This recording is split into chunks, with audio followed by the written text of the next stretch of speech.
Number 7. John and Michael Miller.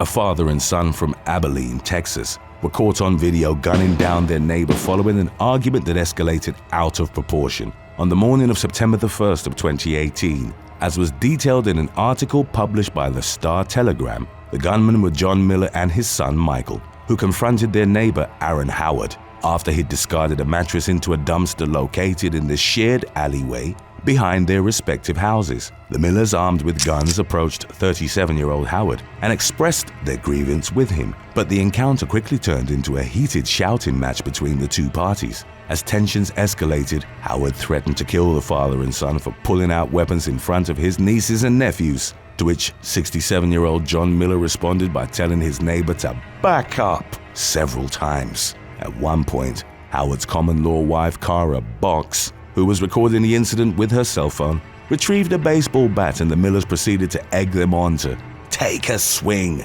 The elder Miller then warned Howard that if he came within 3 feet of him, he'd open fire, a threat which came to fruition only moments later. Several shots were discharged and Howard was consequently left critically injured. He was rushed to the hospital where he died a short time later. In the wake of the shooting, both Millers were taken into police custody on charges of first-degree murder. The criminal trial was delayed multiple times, and although a concrete date hadn't yet been scheduled as of the latest reports, Abilene officials indicated that the father and son would likely be tried in early 2023. Number 6. Tyrese Simmons.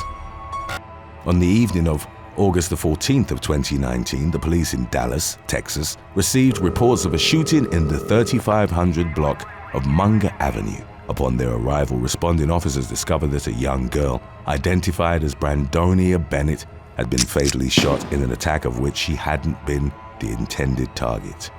In the aftermath, investigators learned that the tragic incident had been precipitated by an ongoing feud between 2 aspiring rappers from the area that had escalated to violence following a venomous diss track. According to the police, 19-year-old Tyrese Simmons had been directly insulted in the lyrics of a song written by Benny Fountain, aged 17. The former retaliated against his hip-hop rival by attempting to gun him down, firing the shots that killed Bennett into the apartment where he believed Fountain resided. Simmons targeted the wrong unit, however, leading to the child's premature demise. The shooter turned himself into the authorities and was charged with capital murder. In October of 2019, reports indicated that a Dallas County grand jury had found sufficient evidence to indict Simmons, as well as an accomplice named Devontae Benton, of the murder charges. As of recent updates, it was unclear whether the case's trial had yet gotten underway. Number 5. Rocky Rudolph Jr. On the morning of June the 29th of 2019, a Seminole County Sheriff's deputy pulled over a car traveling along County Road 46A near Interstate 4 in Florida. The officer, Deputy Aaron Blaze, proceeded to conduct a routine traffic stop, which reportedly stemmed from the vehicle's tinted windows. As was detailed in a subsequent press conference by Sheriff Dennis Lemmer, nothing out of the ordinary occurred initially, as the deputy engaged in a normal conversation with the motorist, identified as Rocky Rudolph Jr. The interaction escalated within a matter of seconds as Blaze allegedly smelled marijuana and asked Rudolph to shut off his car's engine. The driver became belligerent and combative, at one point yelling and screaming at the deputy before putting the vehicle in gear and speeding off. Rudolph's attempt to escape the officer was complicated by the fact that the latter's arm had become lodged in the car's window, causing him to be dragged approximately 20 feet down the road. The motorist then came to a stop, at which point Blaze brandished his service weapon and ordered him to put his hands in the air in defiance of the policeman's command. Rudolph accelerated forward once again, and Blaze was thrown from the vehicle only moments before it merged onto the highway. After eventually losing control of the car, Rudolph fled on foot. The authorities subsequently conducted a manhunt that lasted 8 hours, after which the suspect was found in the Longwood community. He was taken to a hospital for a wounded leg before being taken into custody on a charge of attempted murder of a law enforcement officer. It was reported that Rudolph had a history of fleeing from police and had accrued a total of 32 felony charges over the course of the previous several years. Number 4. Torrance Bowling Alley Shooting. Officers from the Torrance Police Department in California were sent to Gable House Bowl, a bowling alley in which a shooting had broken out on the night of January the 4th of 2019. Responding law enforcement came upon multiple gunshot victims, 3 of whom were ultimately pronounced dead at the scene. 2 men were taken to a local hospital for treatment, while 2 others reportedly sought their own medical care. Investigators spoke with eyewitnesses in an effort to ascertain what had triggered the deadly outbreak of violence, as well as who could be held responsible. Police used video footage from inside the establishment to identify 47-year-old Reginald Wallace as the case's prime suspect. The latter, a parolee who'd been convicted of first-degree murder as a juvenile in 1989, had reportedly fired the fatal rounds after an argument between 2 bowling alley patrons had escalated into a full-blown brawl involving 10 to 15 people. Upon his arrest, Wallace was charged with 3 counts of murder, 4 counts of attempted murder, and 1 count of possession of a firearm by a felon. During his trial, the defendant argued that he'd been protecting himself after purportedly seeing one of his victims brandish a firearm. However, in conversations with a cellmate, Wallace allegedly admitted that he'd opened fire because he saw members of a rival gang among the brawlers and had sought to eliminate them.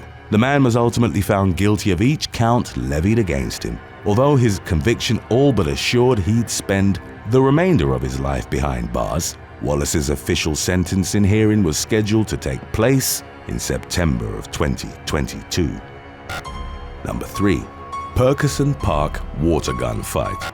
Police in Atlanta, Georgia were dispatched to Ferguson Park in the city's southwest on June the 1st of 2019 in response to a neighborhood water gunfight that had taken over the streets. It later emerged that the public event had been organized as part of the Guns Down, Water Guns Up movement, aimed at bringing communities together to protest gun violence. The participants had been engaged in a good-natured water gunfight, but officers were sent to the scene after the crowd had grown to approximately 500 in number, causing traffic to be blocked from passing through the congested street. It was reported that 8 officers in total responded to Ferguson Park to conduct traffic and crowd control, and as they did so, several members of the event began dousing them with their water guns. The situation escalated further when people allegedly started throwing rocks and coolers at members of law enforcement, as well as other first responders, some of whom had been dispatched to aid a woman suffering from an unspecified medical emergency.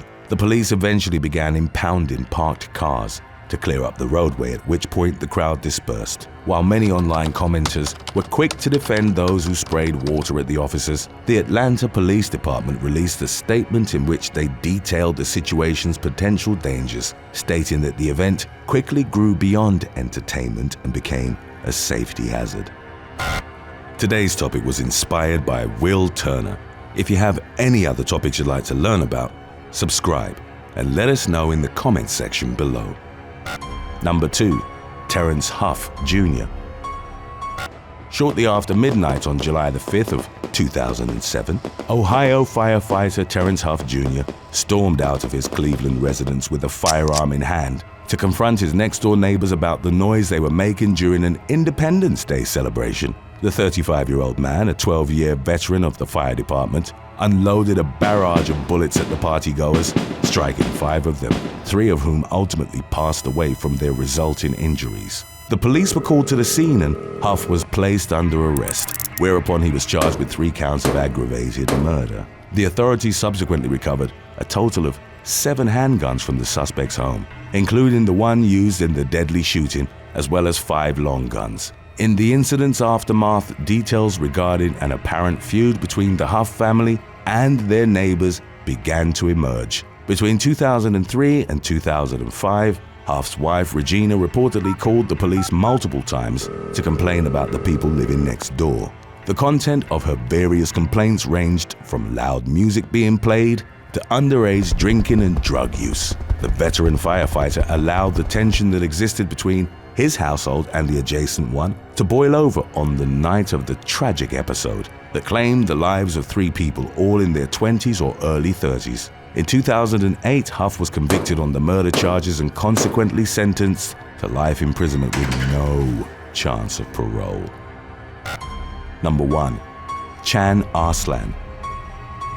On October the 5th of 2021, Englishman Matthew Borman was brutally stabbed to death on his front lawn in the Gloucestershire village of Walton, Cardiff. The 43-year-old victim, a father of 3, had over the course of multiple years been embroiled in an ongoing dispute with his confrontational neighbor, Chan Arslan, regarding parking on a shared driveway. Although the impetus of their long-standing feud was rather trivial in nature, Borman's wife had previously made a statement to police detailing the verbal abuse and threats to which their neighbor had subjected them. Leading up to the situation's violent breaking point, the woman had reportedly made it clear to local authorities that they'd become concerned that Arslan might try to harm them, as he'd allegedly vowed at one point, "I will kill him," in reference to Borman. On the day of the incident, Arslan sat on his critically injured victim's body and proceeded to light a cigarette. The brazen and flippant act prompted Borman's wife to try and drag the assailant off of his body, at which point Arslan allegedly knifed her in the leg before breaking into the home of another nearby resident named as Peter Marsden. The latter was stabbed 8 times during Arslan's frenzied outburst, but he fortunately survived the attack.